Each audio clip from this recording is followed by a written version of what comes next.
आज हम बात करेंगे बोलिंजर बैंड के बारे में। तो इसमें हम क्या क्या सीखने वाले हैं। बोलिंजर बैंड का मतलब क्या है, उससे बाई एंड सेल सिग्नल्स आप कैसे अपनी एक्सेल शीट में देख सकते हैं। ये वीडियो इम्पोर्टेंट इसलिए है क्योंकि इसमें आप बोलिंजर बैंड की बेसिक के बारे में समझेंगे, इसे टेक्निकल इंडिकेटर के बारे में कैसे यूज़ करता है वो सीखेंगे, और जो एक्सेल शीट के कुछ मेन फंक्शंस हैं जिससे आप बोलिंजर बैंड खुद आप क्रिएट कर सकते हैं वो आप सीखेंगे। ये बहुत ही इम्पोर्टेंट है और बहुत ही महत्वपूर्ण है। सबसे पहले जो बोलिंजर बैंड है उसका ये फॉर्मूला होता है। ये फॉर्मूला देखकर शायद आपको लगे कि बड़ा मुश्किल है, बट मैं आपको समझा देता हूँ मोटा मोटी। ये जो आपका एम ए लिखा है बोलिंजर यू, बोल यू का मतलब है अपर। अपर बोलिंजर के लिए एम ए मतलब एवरेज प्लस कोई भी एक एम, एम का मतलब है आपके लिए, एम के लिए मतलब कोई भी एक स्टैंडर्ड डेविएशन जो जनरली 2 होता है, तो यहाँ पर M2 लेंगे। साथ में हम एक एवरेज प्राइस लेंगे, ये जैसे टीपी लिखा है, टिपिकल प्राइस। बोलिंजर डी के लिए डी मतलब होता है डाउन, बोलिंजर डाउन। बोलिंजर जिसको लोअर भी बोलते हैं, अपर लोअर। हम इसमें एक ही अंतर करेंगे कि प्लस की जगह माइनस लगा देंगे। अब आप यहां पर आते हैं, नॉर्मल फॉर्मूला मिडिल बैंड है जैसे 20 डे का SMA, simple moving average. Upper band के लिए हम इसे, जो मिडिल बैंड है 20 डे SMA, ओके, इसमें हम ऐड करेंगे स्टैंडर्ड डेविएशन जो कि 2 है, उसको मल्टीप्लाई करेंगे 20 डे का स्टैंडर्ड डेविएशन। उसका एक फॉर्मूला है वो मैं आपको बताऊंगा, कोई बड़ी बात नहीं है। लोअर बैंड के लिए एक माइनस और लग जाएगा। बोलिंजर बैंड दिखेगा कैसा वो मैंने बनाकर रखा हुआ है पहले से ही। वो कुछ ऐसा दिखता है। इसको मैंने एक और भी थोड़ा बड़ा करके दिखाया है तो आप यहां पर ज्यादा क्लियर है। हम ऐसा ही ग्राफ खुद भी बनाएंगे, तो एक और लर्निंग है आपकी, ग्राफ कैसे क्रिएट, ये चार्ट कैसे क्रिएट कर सकते हैं आप।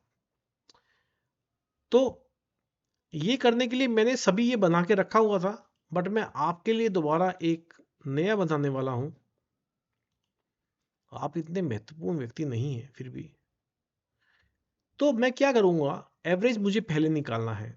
मैं 20 डेज का एवरेज निकालता हूं तो मुझे मिनिमम 20 डेज छोड़ने पड़ेंगे, बिकॉज उसके बाद ही एवरेज निकलेगा। यहां मैं एवरेज नहीं निकाल सकता हूं बिकॉज इसमें मेरे पास कोई दिन बचे हुए नहीं है। ये 10 अक्टूबर का चार्ट है।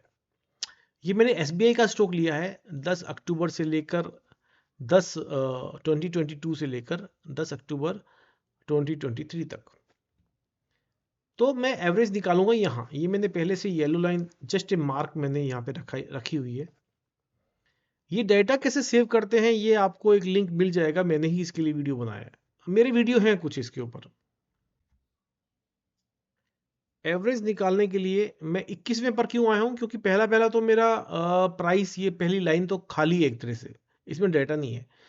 मैं नंबर 2 से लेकर 21 तक चालू करता हूँ, नंबर 2 से 21 तक, तो मुझे 20 डेज मिल जाते हैं। 10 अक्टूबर से 27 नवंबर तक 20 ट्रेडिंग डेज। तो मैं एवरेज निकालता हूँ कैसे, जब मैं इक्वल का साइन लगाता हूँ फिर मैं एवरेज लिखता हूँ, तो मुझे एवरेज लिखा हुआ आता है, इसको मैं सिलेक्ट करता हूँ। अभी पूछेगा कहां से कहां तक, तो प्राइस है वो मेरा क्लोजिंग प्राइस है। इससे मैं यहां से यहां तक सिलेक्ट करके एंड ब्रैकेट बंद करने का एक जो जीरो के ऊपर है लगा दिया, एंटर।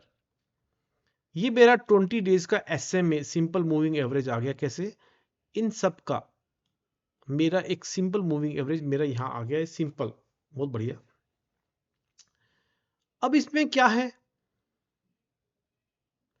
कि सिंपल मूविंग एवरेज निकालने के बाद आपको बाकी भी दिन का निकालना है, बिकॉज मेरे पास पूरा एक साल नीचे पड़ा है। कोई बड़ी बात नहीं है, यहां से मैं इसे ड्रैग कर सकता हूं, ऐसा करके आता रहेगा, बट मैं ये चाहता नहीं। मैं यहां पर डबल क्लिक करता हूं इस वाले पॉइंट पर, ये जो नीचे डॉट है इस पर, देखते हैं।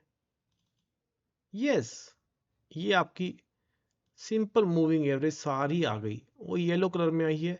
वहां से उसने कलर भी कॉपी कर लिया, कोई दिक्कत नहीं है। ओके, ये सिंपल मूविंग एवरेज आ गई आपकी। अब मैं क्या करूंगा, मुझे निकालना है अपर बैंड। अपर बैंड के लिए फॉर्मूला क्या था देखिए जरा। अपर बैंड के लिए फॉर्मूला है 20-day SMA। Yes, okay, let us write down here. ये है मेरी SMA। ओके, इसको प्लस करना है अपर के लिए, यही है फॉर्मूला। देखें, हाँ प्लस लिखा हुआ है, प्लस लिखा है प्लस।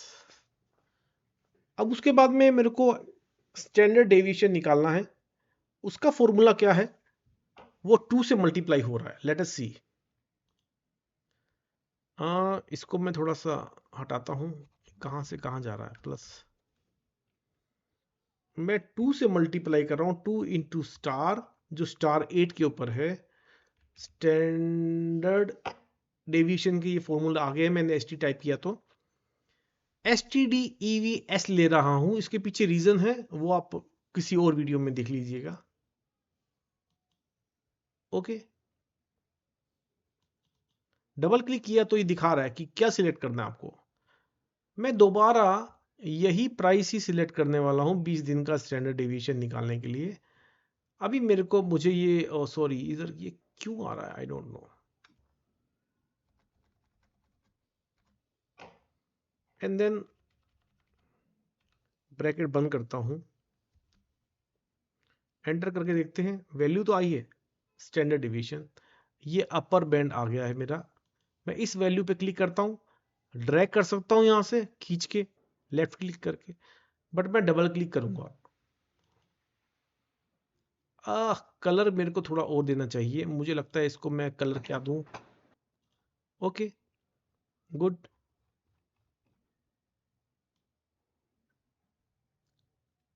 अब ये देखिए, ये सब अपर बैंड। लोअर बैंड के लिए क्या करना है मुझे, लोअर बैंड के लिए माइनस था, क्या था, इज इक्वल टू जो मेरी SMA आई है, उसके बाद मुझे -2 से मल्टीप्लाई करना है। स्टार मतलब multiply, standard deviation of this. तो मैं लिखता हूं ST करने पर S, STDEV.S, डबल क्लिक करो, इसे सिलेक्ट कीजिए पूरा यहां तक, एंड देन ब्रैकेट बंद, एंटर। तो देखिए, ये इसका lower band and upper band आ गया है, 611, 511, ऑलमोस्ट 10% इस तरफ, 10% इस तरफ। Very good. अभी मुझे इस पर भी दोबारा क्लिक करना है। अभी आपके पास सब आ गया है। मैं इसका भी कलर चेंज करता हूँ, क्या कलर करना चाहिए मुझे। ये कलर वहां नहीं जाएंगे, चार्ट के कलर अलग होते हैं, ये वहां नहीं जाएंगे। ये सिर्फ हमारी संतुष्टि के लिए, हमें समझने के लिए है। पर्पल कलर,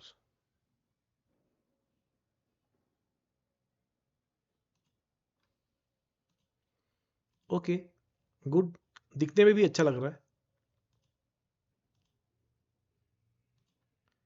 अभी मेरे पास बचा है बाई सिग्नल निकालना। चलो पहले इसका चार्ट बनाते हैं। अपने चार्ट वैसा बनता है कि नहीं बनता। ये डेट है, प्राइस है, upper band, lower band. Average का निकालना है तो ठीक है, मैं एवरेज का भी ऐड करता हूं। ये आप ऐसे सिलेक्ट कीजिए, उसके बाद आप ओ ए करने के बाद में कंट्रोल प्रेस कीजिए, फिर बी भी प्रेस कीजिए, प्राइस जो क्लोजिंग प्राइस है, एवरेज प्राइस प्रेस कीजिए, अपर बैंड, लोअर बैंड। ये सब सिलेक्ट करने के लिए आपको कंट्रोल प्रेस करना पड़ेगा।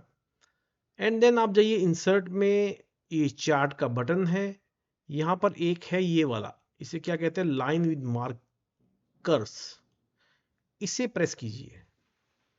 कलर इस बार चेंज हो गए हैं, नो प्रॉब्लम। ओके, ये मैं कॉपी कर लेता हूं पूरा, एंड एक नए पेज पर मैं जिस पेज का नाम मैं रखता हूं, रीनेम कर देता हूं चार्ट। इसे मैं खींच के लंबा कर देता हूं। अभी एवरेज अच्छा ग्राफ है, बट फाइनली मैं क्या देख रहा हूं, ये 700 ऊपर की रेंज है, नीचे की रेंज जो खाली है, मुझे ऐसा नहीं चाहिए। ये आपको करता है एक्चुअली 400,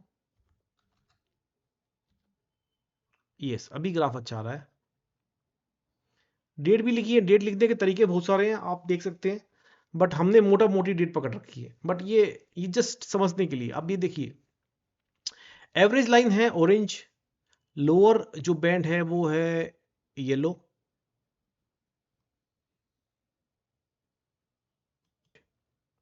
ओके।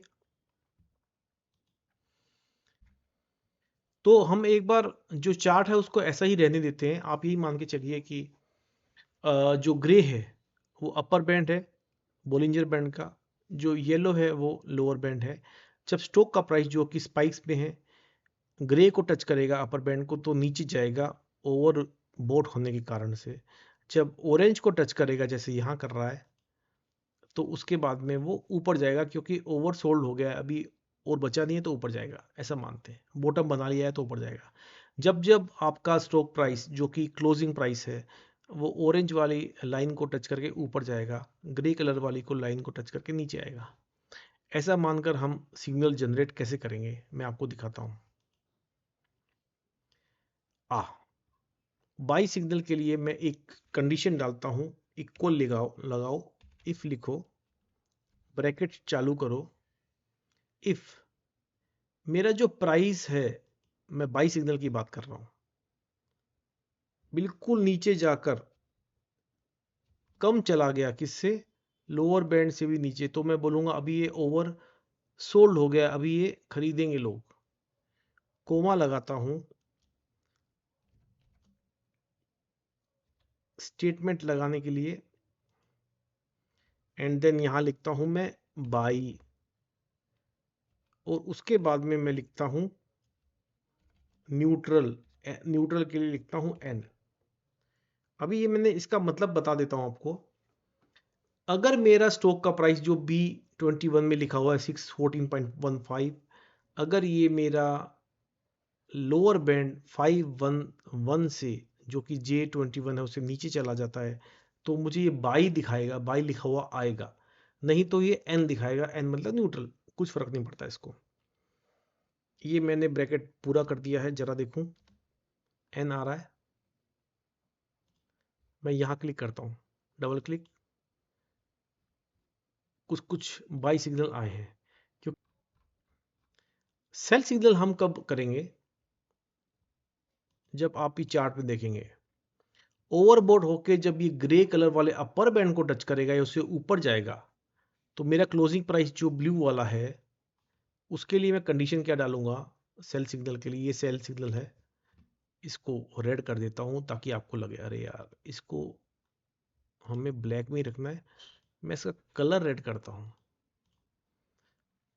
सेल सिग्नल के लिए मैं इसकी कंडीशन डालता हूं, जब आप सेल लिखने के बाद कोमा लगाकर जो लिखते हैं वो होता है else condition. B21 is greater than I21, मतलब प्राइस अगर अपर बैंड जो कि आपका पर्पल में है उससे ऊपर चला गया है, सॉरी ग्रीन से, हाँ, तो जो ये कंडीशन है सेल की, जब मेरा प्राइस 614 अपर बैंड से ऊपर जा रहा है जो ग्रीन में है I21, ये वाली लाइन, तो सेल आएगा, नहीं तो एन आएगा। एल्स के लिए एन लिखा जाता है। मैं एंटर कर देता हूं, तो पहली ही कंडीशन में इसका सेल आ रहा है कंडीशन, बट मैं इसको बिलीव नहीं करता, बिकॉज ये पहला ही दिन है मेरा एवरेज निकालने के बाद। मैं डबल क्लिक करता हूं, तो ये मेरे सिग्नल आ गए हैं। देखिए कुछ कुछ तो सिग्नल आए हैं सेल के। अब हम इसकी टेस्टिंग करेंगे। सेल के लिए मैं इसे पूरी लाइन को मैं रेड ही कर देता हूं, ओके। अब ये हमारा आखिरी ट्राई है कि हम किस प्रकार से ये देखेंगे कि जो सेलिंग और बाइंग के जो हमारे पास सिग्नल आए हैं, जनरेट हुए हैं, उस दिन अगर हम ट्रेडिंग करते एज ए सिमुलेशन, तो क्या होता। तो यहाँ मैंने ट्रायल का एक कॉलम बनाया है। मैं 100 शेयर्स सेल पर बेचूंगा, माइनस लगाना पड़ेगा मुझे उसके लिए, और 100 शेयर्स बाई के सिग्नल पर बाई करूंगा। पहला पहला सिग्नल मैं छोड़ रहा हूं जस्ट ऐसे ही। तो ये पहला सिग्नल है, पहले इसको डिलीट कर देते हैं क्योंकि पुरानी कैलकुलेशन है। तो ये पहला सिग्नल आया है, इस पर मैं 100 शेयर बाई कर रहा हूं तो मुझे माइनस लगाना पड़ेगा। ये इसका प्राइस है, इस पर मैं 100 शेयर के लिए मैं 100 से मल्टीप्लाई कर रहा हूं। कॉपी भी कर लेते हैं।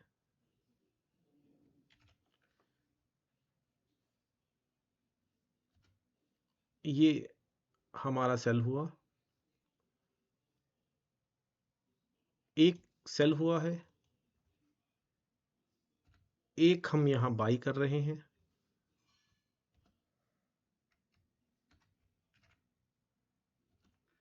ओके, एक और यहां पर बाई का सिग्नल है, यहां भी मैं बाई करता हूं।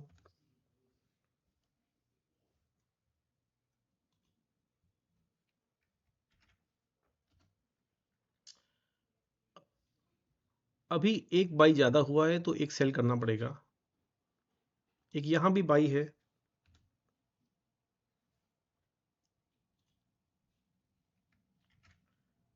दो बाई मैं एक्स्ट्रा कर चुका हूं, मुझे वो बाद में सेल करना पड़ेगा स्क्वायर ऑफ के लिए।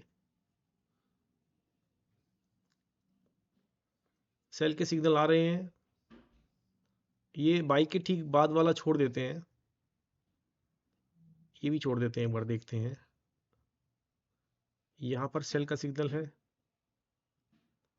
दो एक्स्ट्रा अगर हुए हैं जो बाई, उसको मैं अगर यहां पर माइनस लगाकर इस वाले प्राइस पर सेल कर दूं, क्वांटिटी मुझे 200 करनी पड़ेगी क्योंकि मेरे 200 ही मैंने एक्स्ट्रा बाई कर रखे हैं। और है कोई बाई एंड सेल का सिग्नल, ये दो सिग्नल आए हुए हैं, ये है, ये भी एक एग्जांपल ले लेते हैं। ये दूसरा बाई का सिग्नल हम बाई करेंगे।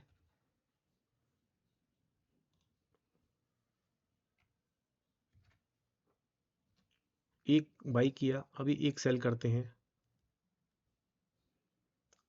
सबसे लास्ट वाला करते हैं। जैसे 3 सिग्नल लगातार आए हैं, सबसे लास्ट वाला अगर सेल करते हैं माइनस।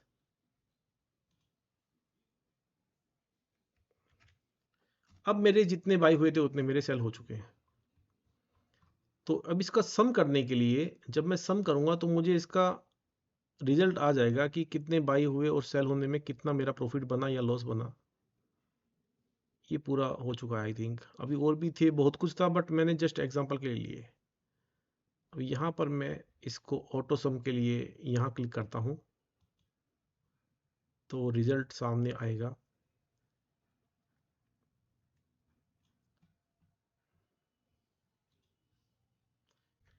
हाँ, तो कैलकुलेशन वाइज ये सही आ रहा है एक्चुअली। 8800 का प्रॉफिट है क्योंकि सेल का हमने माइनस में रखा था, तो सेल का अमाउंट ज़्यादा है और यही प्रॉफिट का पार्ट है। तो बाई अगर हमने 100 में किया, सेल हमने किया -120 में, जो कि प्रॉफिट दिख रहा है। अगर मैं सम करता हूं तो 20 रुपए का मुझे प्रॉफिट दिखता है क्योंकि ये सेल प्राइस है जो ज़्यादा है, तो इसके लिए माइनस आ रहा है। तो इस तरह से आप देख सकते हैं ये बॉलिंजर बैंड के सिग्नल्स काम तो कर रहे हैं। तो यहीं पर मैं ये अपना वीडियो ख़त्म करता हूँ, समाप्त करता हूँ।